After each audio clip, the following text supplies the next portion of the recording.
so busy, he'll make your head spin.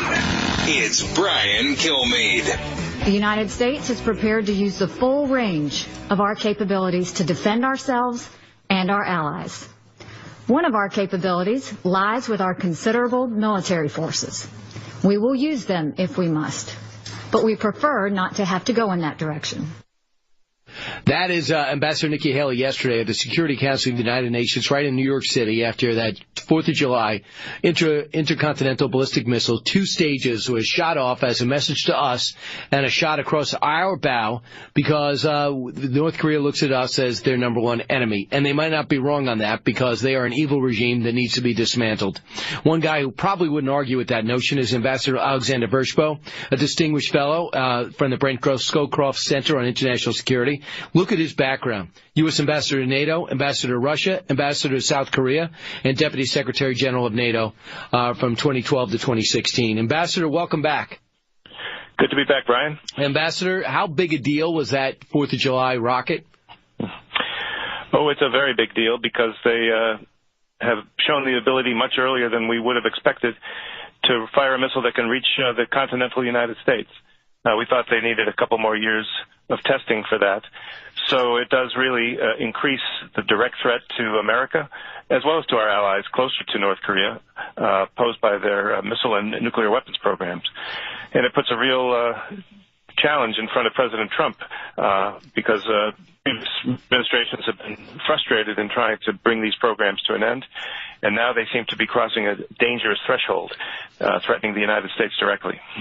Well, if we were to take them on, this is how it might look. George Friedman offered this advice. He's a war college professor with a deep military background. Cut 21. The obvious goal is to take out the nuclear facilities. The problem is that the North Koreans have massive artillery aimed at our allies, South Korea, aimed at Seoul, a city of 25 million, designed to deter anybody from acting. We're therefore going to have to go after those artillery pieces. The problem is they're defended by heavy air defenses. That means we're going to have to take down the air defenses. That means that this is way more complicated than a surgical strike. And it's one of the reasons why the United States has tried to do everything possible not to have to go do this, because if we do it, it is complicated, it is messy, and it's dangerous. Anything inaccurate about that? No, that's the whole truth. And in fact, even if we found a way to deal with the air defenses, some of the missiles and nuclear weapons programs are deeply concealed underground, or they're mobile. So you're not absolutely assured of succeeding in the basic task of taking out the programs. And meanwhile, the risk that the North Koreans could fire all this firepower at Seoul and kill millions of people is unfortunately the harsh reality. What aren't we doing then, Ambassador, that really would bring them to their knees or that would get their attention? Well, the aim, and it's not just this administration, but others as well, but trying to squeeze them through economic sanctions, through international isolation politically, to get them to realize that they'll be better off ending these programs, making peace with their neighbors, and relying on a kind of win-win relationship with the United States and with the South. But they've consistently refused that.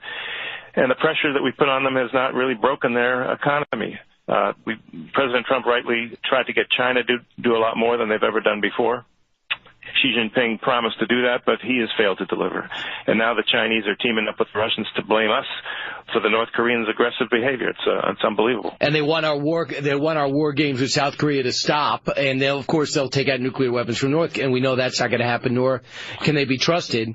So China's got to somehow we got to get their attention. One way to get North Korea's attention, perhaps, was since we knew about this rocket ahead of time, even the 2-stage rocket on a mobile launcher. Evidently, we knew about it. I mean, at what point, Ambassador, do we take that rocket out? Well, we could certainly move some of our missile defense ships closer to North Korea so that the next launch would be something we could shoot down. But it doesn't, unfortunately, get to the fundamental problem that these programs now exist. They have 20 or more nuclear weapons, and they may not be able to deliver them reliably to the United States, but they could try. And meanwhile, they could fire at Japan or at the South Koreans. So we need to find ways to put even more pressure than before. One way would be to start punishing Chinese firms and Chinese banks that are still trading with North Korea. We thought Xi Jinping would do that, but he didn't. That, of course, brings a crisis in relations with China, but at some point they have to become a responsible actor here and not shield this extremely dangerous, provocative regime. So we're speaking with Ambassador Alexander Vershbow, who also is U.S. Ambassador to NATO, as well as the Deputy Secretary General of NATO. And the President of the United States, it was very ebullient in his description of Poland, because he's glad that they're actually paying their own way. They're actually reaching their goal with NATO, and that's 2% of the GDP and above it. Here's the president a short time ago in terms of their defense. Cut 6. My administration has demanded that all members of NATO finally meet their full and fair financial obligation. As a result of this insistence, billions of dollars more have begun to pour into NATO. In fact, people are shocked. But billions and billions of dollars more coming in from countries that, in my opinion, would not have been paying so quickly. And, we heard that, too, from the NATO General Secretary when he came to visit this country about a month ago. He's happy that the president's forcing everyone to pay up. And they have a bulked-up presence now in Eastern Europe. Yeah, no, President Trump, especially for the last 6 months since he's been in office, can, I think, take credit for squeezing a little bit more out of the allies. But actually, I give it as much, if not more, credit to Vladimir Putin for his aggression against Ukraine. That's where it really was the wake-up call 4 years ago for allies, or 3 years ago. And we've seen defense spending begin to pick up across NATO. In 2016, it went up about 3.8%. And it looks like in 2017 it'll go up 4.7%. That's the allies, except for the U.S. So we're definitely getting some results. And Poland, of course, has been ahead of the game. They're one of the countries that has already been spending 2% of their GDP on defense. And they're modernizing in a lot of ways, including buying some Patriot missiles from the U.S. So they're, I think, a very reliable actor, right, a reliable ally, and I think it's good that President Trump gave a somewhat more positive speech on this occasion than he did when he was in Brussels a few weeks ago. I think it's a good start, a very good start to his visit. Yeah, I know. Let's see. And now everyone's talking about the bilateral with Russia. What do you know about Vladimir Putin? How do you expect this to go? We have a myriad of issues and different places to go with this, but you're a diplomat. You have a diplomatic background. You don't necessarily walk in like you or I would if I'm buying a house or I have problems in a family. You don't just lay it all out, perhaps. There's usually a strategy. What's your main problem? What's about Syria? Is it about North Korea? Is it about the Ukraine? Is it about Georgia? Is it about, the Iranian alliance that seems to be flourishing? Where do you start if you're President Trump? Yeah, well, you've made a very clear point that we got a lot of issues with Russia, a lot of bad behavior that we need to see come to an end. And unfortunately, the Russians don't accept responsibility for anything that they're doing. So the president, I think, needs to be very realistic going into this, and he does need to prioritize. I think Ukraine is at the top of the list because Russia has really broken all the rules that have been keeping the peace in Europe since the end of World War II by annexing a piece of Crimea and launching an undeclared war that continues now in its third year in the eastern part of Ukraine. So the president needs to say, look, I'd like to improve relations. I'd like to cooperate more, but you've got to deliver on what you promised. Get your forces out of eastern Ukraine and let Ukraine reestablish control, at least over the eastern provinces. The Crimea problem, that'll take longer to resolve, but eastern Ukraine is number one for me. But we also need to get the Russians to work more closely with us rather than against us on Syria. We're both supposedly fighting the same enemy, but Russia's really giving priority to backing the Assad regime and trying to keep him in power, even if there were some kind of political deal to end the horrible war there. So of Europe, and we have to be very open-eyed about what kind of person we're dealing with. Well, you know this better than anybody, Ambassador. You know we could go right over there and say we're going to begin to arm the Ukrainians. We know that they're a very tough group, fighter. The leader of Ukraine had some great things to say about this president when he was on with Bret Baier last week. So he definitely has an open ear and maybe a more staunch ally than President Obama, perhaps. And now in Eastern Europe, this is going against what Vladimir Putin wanted. He did not want to see a bulked up Western Europe or Eastern Europeans with NATO tanks there. And now he's got everybody's attention.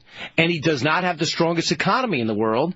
And he now has to deal with the fact that we're now exporting natural gas to LNG, liquid gas to Poland, and the other Baltic nations perhaps are next, and maybe all of Western Europe. So we would actually take that card away from them. In the big picture, this isn't really working to Russia's advantage.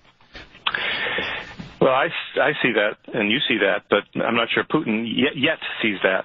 So I think increasing the cost to him for some of his aggression, including providing at least a broader set of defensive weapons to Ukraine so that they can at least hold the Russians much more accountable for their daily artillery and missile strikes against innocent Ukrainian civilians.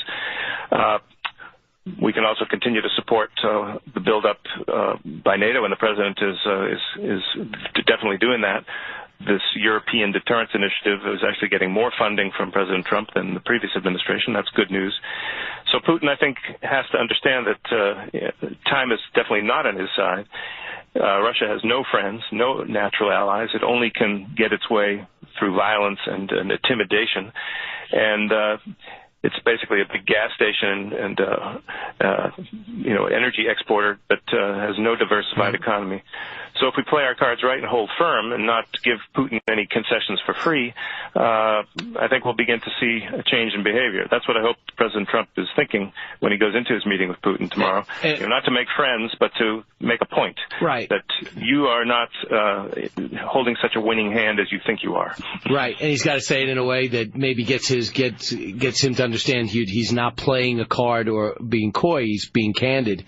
Here's what I think a lot of people in Western Europe wanted to hear. Cut 7. To those who would criticize our tough stance, I would point out that the United States has demonstrated, not merely with words, but with its actions, that we stand firmly behind Article 5, the mutual defense commitment.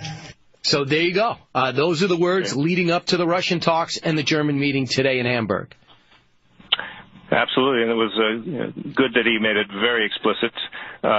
Again, he, I think, tripped himself up when he was in Brussels. He fixed it, but doing it in such a prominent way in Poland, the country that's most concerned about the Russian threat, I think will reassure allies that the president is with them. Yes, they have to spend more on defense. He's absolutely right to repeat that. But I think this came across as a much more friendly expression of solidarity with Europe, the part of the world where we share a lot of history, and we certainly share a lot of vital interests in a very, very dangerous world. And lastly, Germany. The talks are expected to be rocky, some would say, since the agenda includes divisive issues such as free trade, climate change, and North Korea's nuclear program. Merkel told the Daily Weekly there, Die Zeit, that she stood by her earlier suggestion that Europe can no longer entirely rely on the U.S. Tell me in diplomatic speak what she's getting at. I know she's running for re-election. That has a lot to do with it. Yeah, well, it's unfortunately a reflection of differences on issues that are very important to the Europeans, particularly the Paris Climate Change Agreement, where, frankly, I think the president could have withdrawn from President Obama's unilateral commitment to that without withdrawing from the agreement itself. But, that's water over the dam now.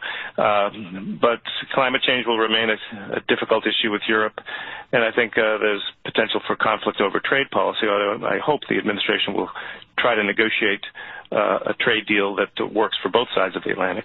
But I think what he said on NATO may take a little bit of the concern away from Chancellor Merkel. I hope that the meetings in Hamburg end on a positive note. There's a lot of issues like North Korea, like Iran, Syria, the whole global fight against terrorism, where we need to work with Europe. They're really our most capable partners when you add it all up. So I'm more hopeful, given the tack that he has taken in Warsaw, that maybe Hamburg will go more positively than some of the pundits are predicting.